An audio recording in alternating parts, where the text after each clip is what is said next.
मतलब उसमें रिकॉर्डिंग का ऑप्शन है तो फिर वही होना।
Good afternoon to everyone present here. I think so many participants have joined. So, good afternoon to everyone present here. On behalf of the Internal Quality Assurance Cell of Baji Ram Singh Government College, Tehri, I, Kanchirani, welcome you all to day one of the Shodh Parveshika Capacity Building Program in Research Methodology, scheduled from 10th to 16 February 2026. So this program has been thoughtfully designed for postgraduate students from all disciplines with the objective of strengthening research aptitude, methodological clarity, and academic rigor, skills that are essential for quality research in higher studies. So before we start the session, I would like to invite our IQSC coordinator, Dr. Kamakshi Luma, to brief us about the event. Over to you, ma'am. Thank you so much, ma'am. I hope I'm audible. Yes, ma'am. A very good afternoon to all. Distinguished guests, our respected principal, sir, Dr. Sachin Kumar, learned resource persons, my dear colleagues, and our future researchers. A very warm welcome to the inaugural session of Shodh Praveshika, a 6-day capacity building program in research methodology, organized by the Internal Quality Assurance Cell of Wazir Ram Singh Government College, Tehri. This initiative is dedicated to our postgraduate students across all disciplines of our state also and other states also. As regards the vision of Shodh Praveshika, the name itself, I think you all must have found it very interesting. Shodh Praveshika, your entrance into research. So while your postgraduate curriculum introduces you to research, this program is designed to provide the hands-on exposure necessary to navigate the complexities of real-world academic inquiry. From February 10th to 16th, we will work together to build a strong foundation for dissertations and future academic careers. I know all of you are having dissertations, project work in your PG itself, and others who are also interested in research after post-graduation, MPhil, PhDs and all. So there also, this program will surely benefit you all, and it is such a pleasure to see so many people joining. We have received around 125 registrations from all over the state. And as regards the roadmap for this week, we have a rigorous and exciting schedule ahead of us, featuring experts from various prestigious institutions. Today, on February 10th, we begin with our principal, Dr. Sachin Kumar, who will introduce the vital concepts of research design. On February 11th, Dr. Amit Shoshta will guide us through literature review and digital tools essential for any modern researcher. On February 12th and 13th, we will transition into discipline-specific parallel sessions. Whether you are in the sciences, commerce, languages, or humanities, you will receive tailored guidance on methods and tools for data collection and analysis from specialists in your respective fields. On February 14th, Dr. Devinder Sharma will address the critical areas of research ethics, plagiarism, and citation styles to ensure your work maintains the highest academic integrity. On February 16th, the last day, we will conclude with the session by Dr. Sachin Kumar on academic writing and the art of preparing for publications and presentations. Beyond the classroom, the skills you master here, from formulating research questions to using digital tools, are preparation for your research journey, your PG projects, and our one-day multidisciplinary research conference, which is planned to be held in the month of April. I encourage every participant to engage actively, ask questions, and complete the mini exercises provided. Remember, your e-certificate is contingent upon your full attendance and the submission of the MCQ assignments. And let us embark on this journey of scholarly discovery. I wish you all a highly productive and transformative learning experience. Thank you. Thank you. Thank you so much, ma'am. So today's session marks the beginning of a new academic journey, and we are delighted to start with a foundational and significant topic, Introduction to Research Design. A sound research design is the backbone of any successful research work, and this session will help participants understand how to conceptualize, plan, and structure research effectively. So we are privileged to have with us Dr. Sachin Kumar, Principal Bajir Ram Singh Government College, Tehri, as the resource person for today's session. So sir brings with him rich academic experience and deep insight into the research methodology, and we are confident that his guidance will extremely beneficial for all the participants. Before we proceed, I request all the participants to kindly keep their microphones on mute during the session to avoid disturbances. You may post your queries in the chat box, and time will be allocated for interaction at the end of the session. So once again, I warmly welcome and invite our esteemed resource person, Dr. Sachin Kumar, to kindly begin the session. Over to you, sir. Thank you very much. मैं चाहूंगा कि ये जो हमारा आज का session है और आने वाले सेशन से जितना इंटरेक्टिव हो सके वो रखें। और ऑनलाइन मीडियम की ये लिमिटेशन है कि हम थोड़ा सा बंद जाते हैं टेक्नोलॉजी के वजह से, लेकिन कुछ फैसिलिटीज हैं जिसको हमको यूज करना चाहिए, जिसमें मैं चाहूंगा कि चैट बॉक्स आप मैक्सिमम यूज करें, और बीच बीच में मैं आपको अनम्यूट होकर के अपनी बात कहने का और अपने सवाल पूछने के भी अपॉर्चुनिटीज जो हैं वो मैं देता रहूंगा। यदि पॉसिबल हो तो आप लोग अपना माइक तो ऑफ रखें कंटिन्यूअसली, लेकिन वीडियो यदि ऑन रख सकें तो it will help me to actually realise that I am actually talking to real people.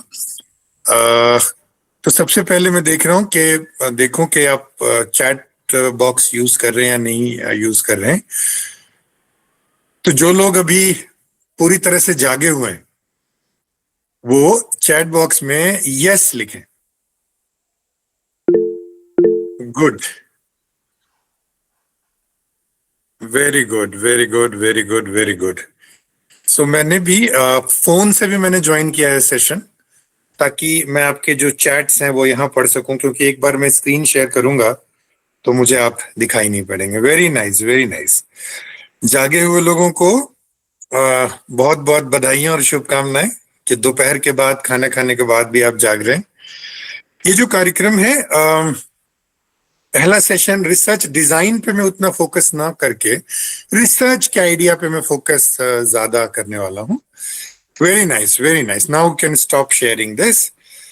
Let me share PPT first, and then मैं बीच बीच में स्क्रीन बंद भी कर दूंगा, बीच बीच में स्क्रीन शेयर भी करूंगा, जैसे जैसे हमारी जो जर्नी है वो आगे बढ़ेगी। तो जैसा कि डॉक्टर कामाक्षी कह रही थी कि हमारा जो कार्यक्रम है शोध प्रवेशिका नाम हमने रखा है, entry into this realm of research. सबसे पहले मैं बताऊं कि मैं रिसर्च डिजाइन पे, जैसा मैंने कहा, फोकस उतना नहीं करूंगा जितना रिसर्च के आइडिया पे फोकस करूंगा। लेकिन ये क्यों हम कर रहे हैं, सबसे पहले जरा सी हम 2 मिनट उसके बारे में बात कर लें। पहली बात तो ये है कि आप में अधिक सारे ही लोग पोस्ट ग्रेजुएट स्टूडेंट हैं और अभी तक वो सिर्फ पढ़ रहे थे।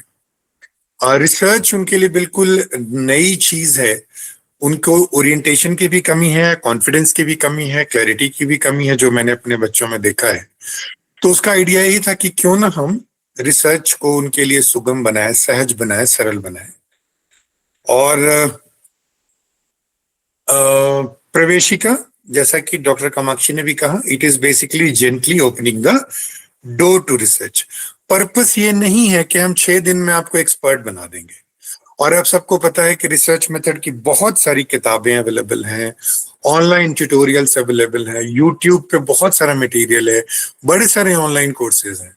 तो ऐसा हम 6 दिन में क्या करा लेंगे? हम 6 दिन में आपको जो बेसिकली करा रहे हैं वो क्या है?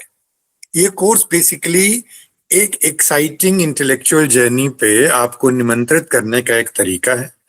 हम ये डिस्कस करेंगे कि रिसर्च है क्या और क्यों ये महत्वपूर्ण है, बेसिक फाउंडेशन क्या है एक रिसर्चर की, और रिसर्च अप्रोचेबल है, मीनिंगफुल है, डूएबल है, कोई बहुत कॉम्प्लिकेटेड चीज नहीं है, बहुत घबराने वाली इसमें कोई ऐसी बात नहीं है। और आइडिया ये है कि आपका रिसर्च के प्रति एक जिज्ञासा जो है, उत्सुकता, वो बने, आपका मोटिवेशन बने रिसर्च को पढ़ने के लिए, प्रश्न पूछने के लिए, उनके उत्तर ढूंढने के लिए, एविडेंस कलेक्ट करने के लिए। और आइडिया ये है कि आने वाले दिनों में पीजी के दौरान, पीएचडी के दौरान आप किन क्षेत्रों में शोध करेंगे उसके बारे में भी थोड़ी सी आपकी समझ जो है वो बढ़े। ये साथ ही एक स्टार्टिंग पॉइंट है, जैसा मैंने कहा, ये कोई फिनिशिंग लाइन नहीं है। क्या नहीं है वो भी मैं क्लेरिफाई कर दूं। देखिए, ये कोर्स में हम ना आपको ओवरनाइट रिसर्चर नहीं बना रहे हैं, क्योंकि रिसर्च कोई 1 साल से कर रहा है, कोई 25 साल से, सब लोग यही कहेंगे कि जर्नी है, कोई शॉर्टकट तरीका नहीं है। और हम लोग मार्च अप्रैल मई के आसपास नेट के पॉइंट ऑफ व्यू से भी, जो पेपर 1 में भी आपको पता है रिसर्च मेथोडोलॉजी के क्वेश्चंस होते हैं, 12 क्वेश्चंस, उसके लिए भी हम अलग से तैयारी करेंगे, लेकिन उसमें रिसर्च की नॉलेज पे फोकस ज्यादा है। बट इस कोर्स का फोकस इट इज नॉलेज पे तो है, बट हम चाहते हैं कि आप सिर्फ नोअर न बने, डूअर बने। मैं ये नहीं कह रहा हूं knowing is not important, but knowing alone is not important, है ना। तो नोअर के साथ साथ डूअर पे फोकस है। तो इस कोर्स में कुछ चीजें आपको नेट के भी में भी काम आ सकती है, लेकिन फोकस हमारा वो नहीं है, क्योंकि उसके लिए फिर हम अलग से MCQ based theoretical conceptual knowledge पे हम अलग से कोर्स प्लान कर रहे हैं, जिसके बारे में मैं आपको बाद में डिस्कस करूंगा। बट इस कोर्स का उद्देश्य उसकी तैयारी नहीं है। एडवांस रिसर्च टेक्निक्स, स्टैटिस्टिक्स, ये भी इसका उद्देश्य नहीं है। और ये जो कोर्स में जितने भी प्रेजेंटर हैं इंक्लूडिंग मी, हम सब ये मान के चल रहे हैं कि आपका प्रायर एक्सपीरियंस 0 है। मुझे पता है कि हमारे कुछ स्टूडेंट जो हैं ऐसे भी जुड़े हैं किसी और इंस्टीट्यूशन से, जो ऑलरेडी छोटे मोटे रिसर्चर्स में इन्वॉल्व रहे हैं, लेकिन मुझे लगता है कि it is a good idea to start with things, start with this assumption that we do not know, है ना।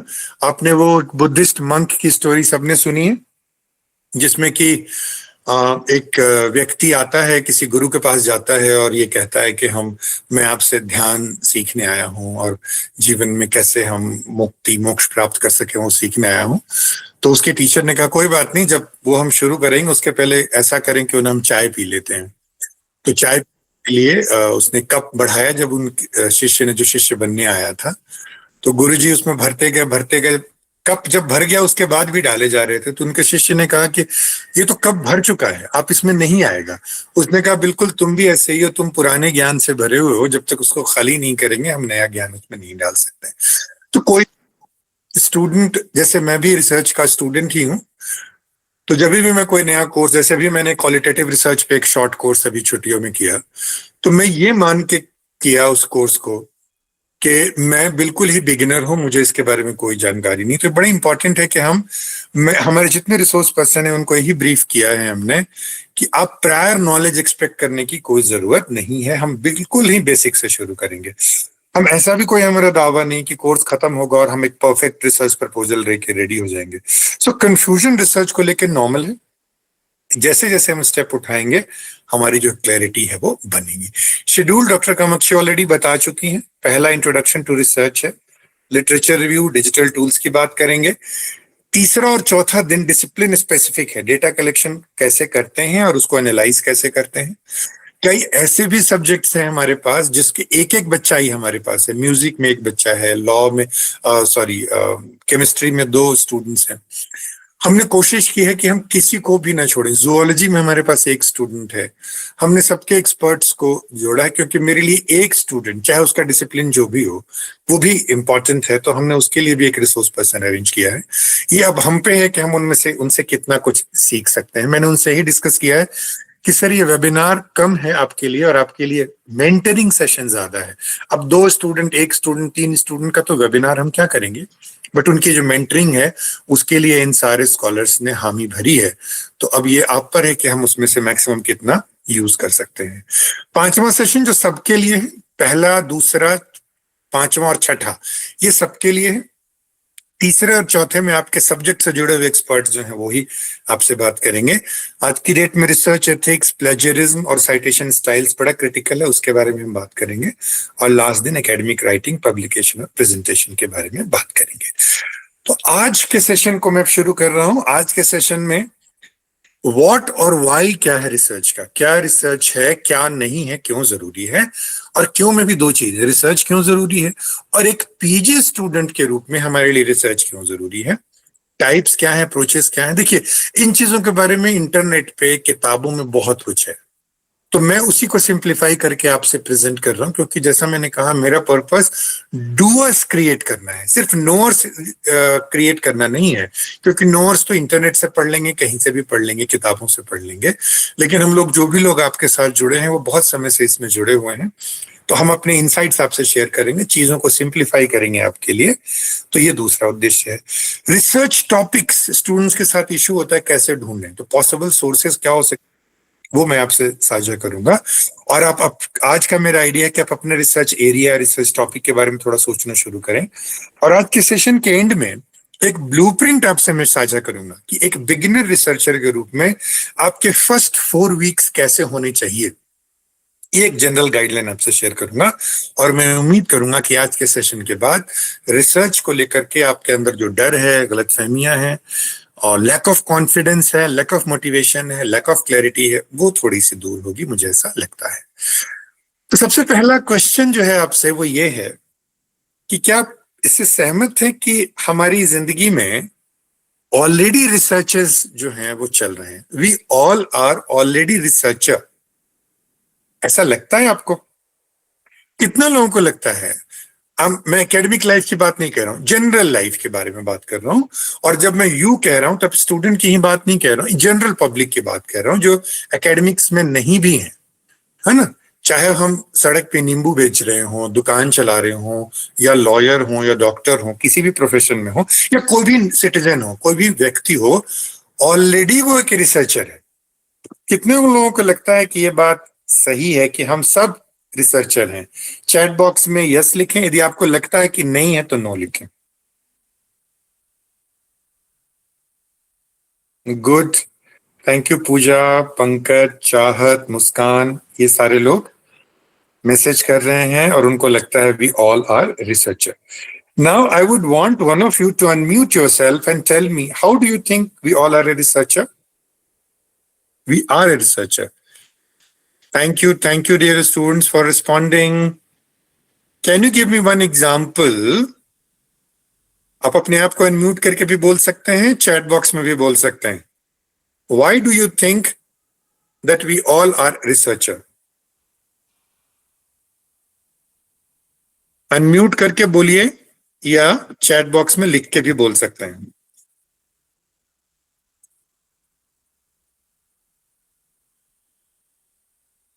आई am waiting.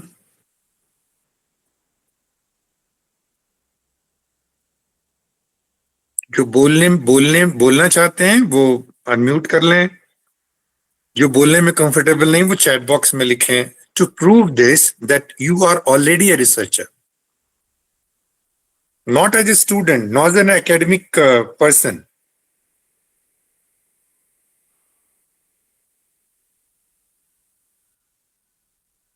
No answers? Unmute करके बोलें। Very good. गौरी का रिस्पॉन्स आया है, we explore through our daily activities, finding new opportunities, doing detailed work. Gauri, can you give me an specific example? Pankaj का जवाब है, whatever we wish to know, we run after it out of curiosity. Very nice, Pankaj. Curiosity is the keyword. The moment we are curious and all the efforts that we take in order to satiate that curiosity is a research process. Very nice, Pankaj. Very good, Gauri. कोई और response? Gauri और पंकज के अलावा कोई कुछ कहें? हिंदी में भी लिख सकते हैं, अनम्यूट करके बोल सकते हैं। What I'm trying to communicate कि रिसर्च कोई बड़ी वैसी यूनिक चीज नहीं है। चलो अब मैं एग्जांपल आपको दे रहा हूं। आपने कोई शू खरीदना है या कोई फोन खरीदना है या कोई पीजी कौन से कोर्स में करें वो डिसाइड करना है, या आपने एज स्टूडेंट मास्टर डिग्री के लिए अपने गांव से बाहर किसी शहर में गए और वहां कोई कमरा ढूंढ रहे हैं आप, ये सारी चीजें इट इज वन और another form of research. Do you agree? हाँ, 2 स्टूडेंट्स ने हैंड रेज किए हैं। हाँ बेटे बताइए, अनम्यूट करके बोल सकते हैं आप जिन बच्चों ने हैंड रेज किए हैं, या गलती से प्रेस हो गया है। ये जो 3 एग्जाम्पल मैंने आपको डाले हैं ये कॉमन एग्जाम्पल हैं, राइट? आपको लगता है इन चीजों के बारे में डिसाइड करने की प्रक्रिया में फोन कौन सा लेना है, कपड़ा कौन सा लेना है, जूता कौन सा लेना है, कौन सा कोर्स अटेंड करना है, रेंट पे कौन सा कमरा लेना है, इन सारी प्रक्रिया में जाने अनजाने हम रिसर्च ही करते हैं। यस और no? Kirti has responded. Yes Gauri ने भी सर्चिंग इंफॉर्मेशन फॉर रेसिपी और courses. Very nice Gauri. Yes, तो most of you agree that इन सारी प्रक्रिया में, अब देखो ना इसी प्रक्रिया में हम क्या करते हैं वही रिसर्च है ना। आपने क्या किया? ऑप्शंस के बारे में पता करते हैं, उन ऑप्शंस की तुलना करते हैं, लोगों से पूछते हैं, इंफॉर्मेशन को इंटरनेट पे सर्च करते हैं और उसके बाद एक फाइनल डिसीजन लेते हैं। यही तो है रिसर्च, राइट? सो इसी से चलिए हम पहला क्वेश्चन देखते हैं, व्हाट इज रिसर्च। मैं आपसे कोई टेक्निकल डेफिनेशन एक्सपेक्ट नहीं कर रहा हूं, कॉमन सेंस डेफिनेशन क्या है आपकी नजर में? क्या लगता है आपको कि रिसर्च होता क्या है? अनम्यूट करके भी बोल सकते हैं, चैट बॉक्स में लिख सकते हैं। आपको क्या लगता है, what is research?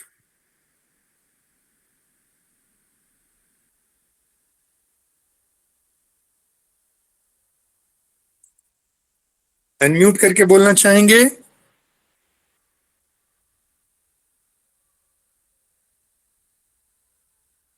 Chat box में डालना चाहेंगे? I am waiting for your response. Very good Kirti, finding out new ways to solve our problems more effectively. तो 3 कीवर्ड्स हैं इसमें, finding out new ways to problems, finding new knowledge. Very nice Gauri. Yashika कह रही हैं new information, to explore new ideas, finding something new. Muskan कह रही हैं finding something new और studying already known facts to find answers और सॉल्यूशन। Very nice Mandeep.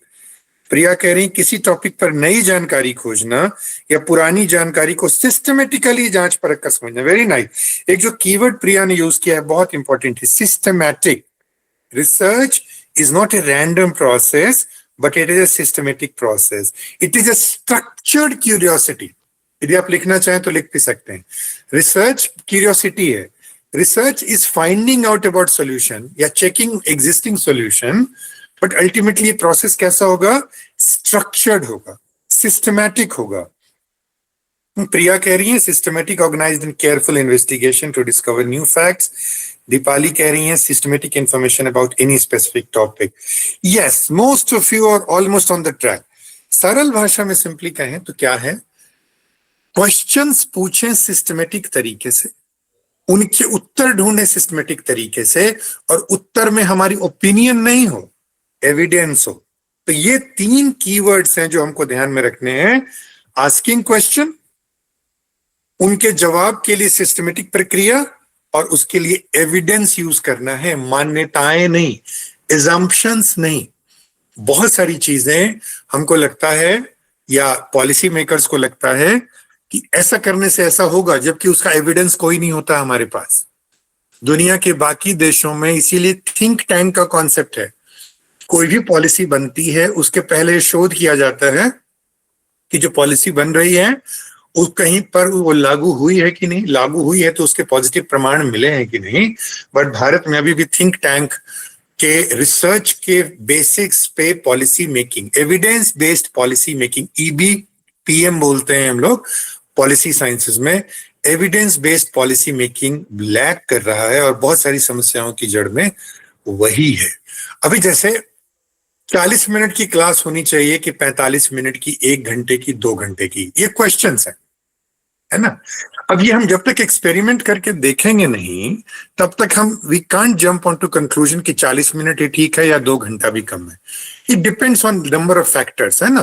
तो research systematically इसी तरीके के सवालों के जवाब ढूंढने की कोशिश करता है। तो रिसर्च सिंपल भाषा में क्या है?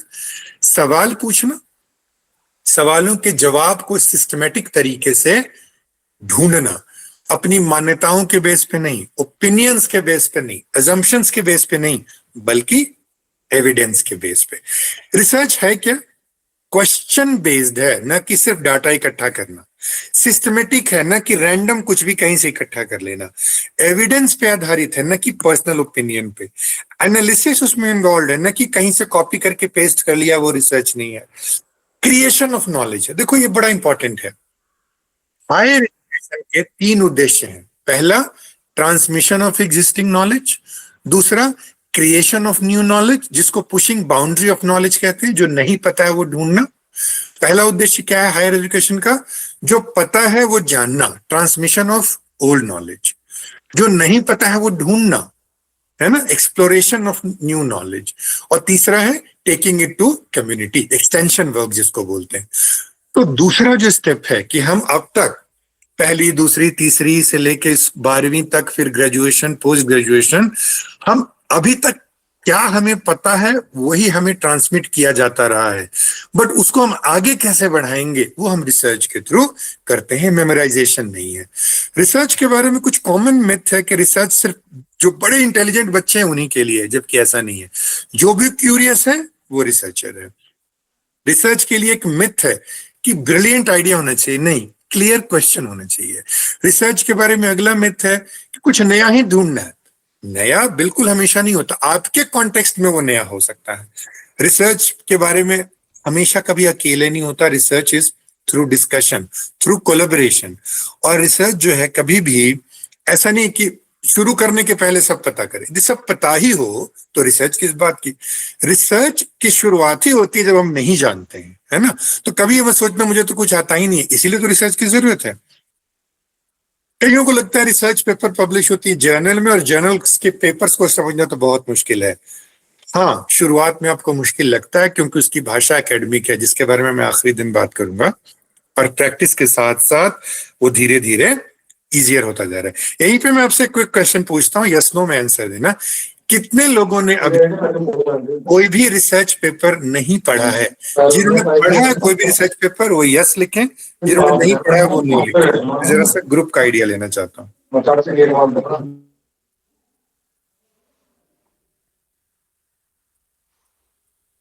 ओके, तो मैं देख रहा हूं बहुत सारे बच्चे ऐसे हैं जिन्होंने अभी तक कोई रिसर्च पेपर नहीं पढ़ा है। गुड बेटे, यदि आपने नहीं पढ़ा है तो अवेलेबल नहीं था। यदि अवेलेबल नहीं था तो NA लिख दीजिए, और अवेलेबल था बट आपने पढ़ा नहीं है तो NE लिखिए, नो एफर्ट। NA मतलब आपको रिसर्च पेपर अवेलेबल ही नहीं था। NE अवेलेबल तो था बट पढ़ा नहीं था। गुड, प्रियांश लिख रहे हैं नो एफर्ट। अधिकतर बच्चों ने लिखा है नॉट अवेलेबल। तो कल हमारे जो रिसोर्स पर्सन होंगे डॉक्टर अमित, वो आपको बताएंगे कि कैसे रिसर्च पेपर हम एक्सेस करते हैं लिटरेचर रिव्यू के लिए। गुड, तो अधिकतर बच्चे ऐसे हैं जिन्होंने रिसर्च पेपर अवेलेबल ही नहीं इसलिए नहीं पढ़ा है, बट एनीवे घबराने वाली कोई बात नहीं, हम आपको इन दिनों में आपसे उनको कनेक्ट भी करेंगे और आप देखेंगे कि जब पढ़ना शुरू कर देंगे तो धीरे धीरे प्रैक्टिस के साथ ये इजी हो जाएगा। नाउ अगला क्वेश्चन है, 2 क्वेश्चन हम एक साथ डिस्कस करेंगे, मतलब एक के बाद एक ही करेंगे, बट पहला क्वेश्चन है आखिर रिसर्च आपको क्यों लगता है करना चाहिए। फिर मैं आपसे दूसरा क्वेश्चन पूछूंगा, पीजी स्टूडेंट्स को रिसर्च क्यों करना चाहिए, पीएचडी वालों को तो करना ही चाहिए क्योंकि भाई उनका रिसर्च उन्होंने चुना है। तो पहला question, why research is important, why do you think it is important. Unmute करके भी बोल सकते हैं, चैट बॉक्स में भी बोल सकते हैं। वाई इंपॉर्टेंट है बेटा, यदि आपका वाई स्ट्रांग है तो हाउ तो आप ढूंढ ही लेंगे। हम में से अधिकतर लोगों का वाई ही क्लियर नहीं, बहुत लोग कहते हैं अब तो पीएचडी हो गई, रिसर्च क्या करना है, बट जिन लोगों ने पीएचडी की उनको पता है पीएचडी में रिसर्च का पहला टेस्ट मिलता है। और जब आप 8, 10, 15 साल बाद अपनी पीएचडी देखते हैं तो आपको लगता है यार इतना घटिया लेवल का था मेरा काम, है ना। जब आप, क्योंकि तब तक आपकी समझ, आपकी मैच्योरिटी, एक्सपीरियंस बढ़ चुका होता है। तो PhD is not research, PhD is your orientation to research, है ना। बट एनीवे, यस, आयुषी कह रही हैं to develop critical thinking, Shweta कह रही हैं to improve our daily life. Okay, any other response, कोई अनम्यूट करके बोलना चाहेगा। गौरी कह रही critical thinking to increase knowledge and solve problems, to increase knowledge, yes, to push the boundaries of knowledge, of course, to explore new ideas, yes, you are almost there, you are almost there, right. Problem solving और improving lives, वही सारे ideas मैंने यहां पर इकट्ठा करने की कोशिश की है। देखो, जो रिसर्च में नहीं है ना, वो सरफेस लेवल एक्सप्लेनेशंस पे ही कहता है ना। अब फॉर एग्जांपल, पहले ये मान्यता थी कि पेरेंट्स स्ट्रिक्ट हैं तो बच्चे बेटर करते हैं, फिर रिसर्चेज आई कि नहीं नहीं ऐसा नहीं है, फिर रिसर्चेज आई जिसमें कहा नहीं नहीं ऐसा ही है। अब ये क्या हो रहा है, ये हो रहा है कि अलग अलग स्कॉलर्स अलग अलग सैंपल के साइज के साथ साथ अलग अलग मेथोडोलॉजी यूज करके सेम रिसर्च क्वेश्चन को अलग अलग तरीके से इन्वेस्टिगेट कर रहे हैं। तो रिसर्चर जो है वो कभी भी सतह को देख करके कोई भी कंक्लूजन निकालेगा। चाहत कह रही है to gain knowledge, solve problem and understand things better, to improve decision making, perfect, preparing them for future careers, yes. So researcher जो है वो better questions पूछता है, गिवन आंसर्स को नहीं लेता है, ओपिनियंस को आंसर के रूप में नहीं लेता है जब तक एविडेंस नहीं हो। तो रिसर्च में एक आपका माइंडसेट डेवलप होता है। To remove the myth, Diya, you are absolutely right. Real problem using evidence, it challenge existing ideas and improve them, it creates knowledge, जैसा कि आप लोग सब कह ही रहे हैं। और ये बहुत इंपॉर्टेंट है, इन्फॉर्म्ड डिसीजन। रिसर्च जो है हमको इन्फॉर्म्ड डिसीजन के लिए एविडेंस देता है ताकि हम पॉलिसी बना सकें, अपनी प्रोफेशन को इंप्रूव कर सकें, अपनी प्रैक्टिस को यूज कर सकें। इसीलिए आपने देखा होगा डॉक्टर्स रेगुलरली अपनी फाइंडिंग्स पब्लिश करते रहते हैं और अपनी फील्ड के जर्नल जो है वो पढ़ते रहते हैं, ताकि उनको पता चलता रहता है कि नई चीजें क्या हो रही है, नए खोज क्या हो रहे हैं, तभी वो अपने आप को, अपनी प्रैक्टिस को इंप्रूव कर सकते हैं। तो आपकी प्रोफेशन भी इंप्रूव होती है, आपकी प्रैक्टिस भी इंप्रूव होती है और आपकी पॉलिसी मेकिंग, डिसीजन मेकिंग भी इंप्रूव होती है। तो बेसिकली रिसर्च, देखो दुनिया हमारी बहुत कॉम्प्लेक्स है, रियलिटी बहुत ही कॉम्प्लेक्स है। उस रियलिटी को सिंप्लीफाई करना, उस रियलिटी में मीनिंग मेकिंग, यही अल्टीमेटली रिसर्च का ऑब्जेक्टिव है। अब जैसे देखो, साइंस कोई थियरी है, वो रियलिटी में वर्क कर रही है कि नहीं, क्या करना पड़ेगा आपको? रिसर्च। कोई घटना घट रही है, अब क्या घट रही है वही रिसर्च नहीं है, वो भी एक टाइप का रिसर्च है, हम आगे देखेंगे भी, जिसको डिस्क्रिप्टिव रिसर्च कहते हैं। बट साइंस में हम व्हाई, ऐसा क्यों हो रहा है, ये भी जानना चाहते हैं। तो किसी भी फेनोमेनन को, जो कॉम्प्लेक्स फेनोमेनन है, उसको समझने के लिए रिसर्च है। कॉमर्स का एग्जांपल दूं तो मार्केट्स कैसे बिहेव कर रहा है, कंपनीज कैसे बिहेव कर रही हैं, उपभोक्ता कैसे बिहेव कर रहे हैं, कैसे बिजनेसेस को हम बेटर बना सकते हैं, ज्यादा प्रॉफिटेबल बना सकते हैं, फिनेंशियल स्ट्रैटेजीज हम किस तरह से बना सकते हैं, जो टेक्स्ट है, जो हिस्ट्रीज हैं, जो कल्चर्स हैं, जो समाज की रियलिटी है, उसको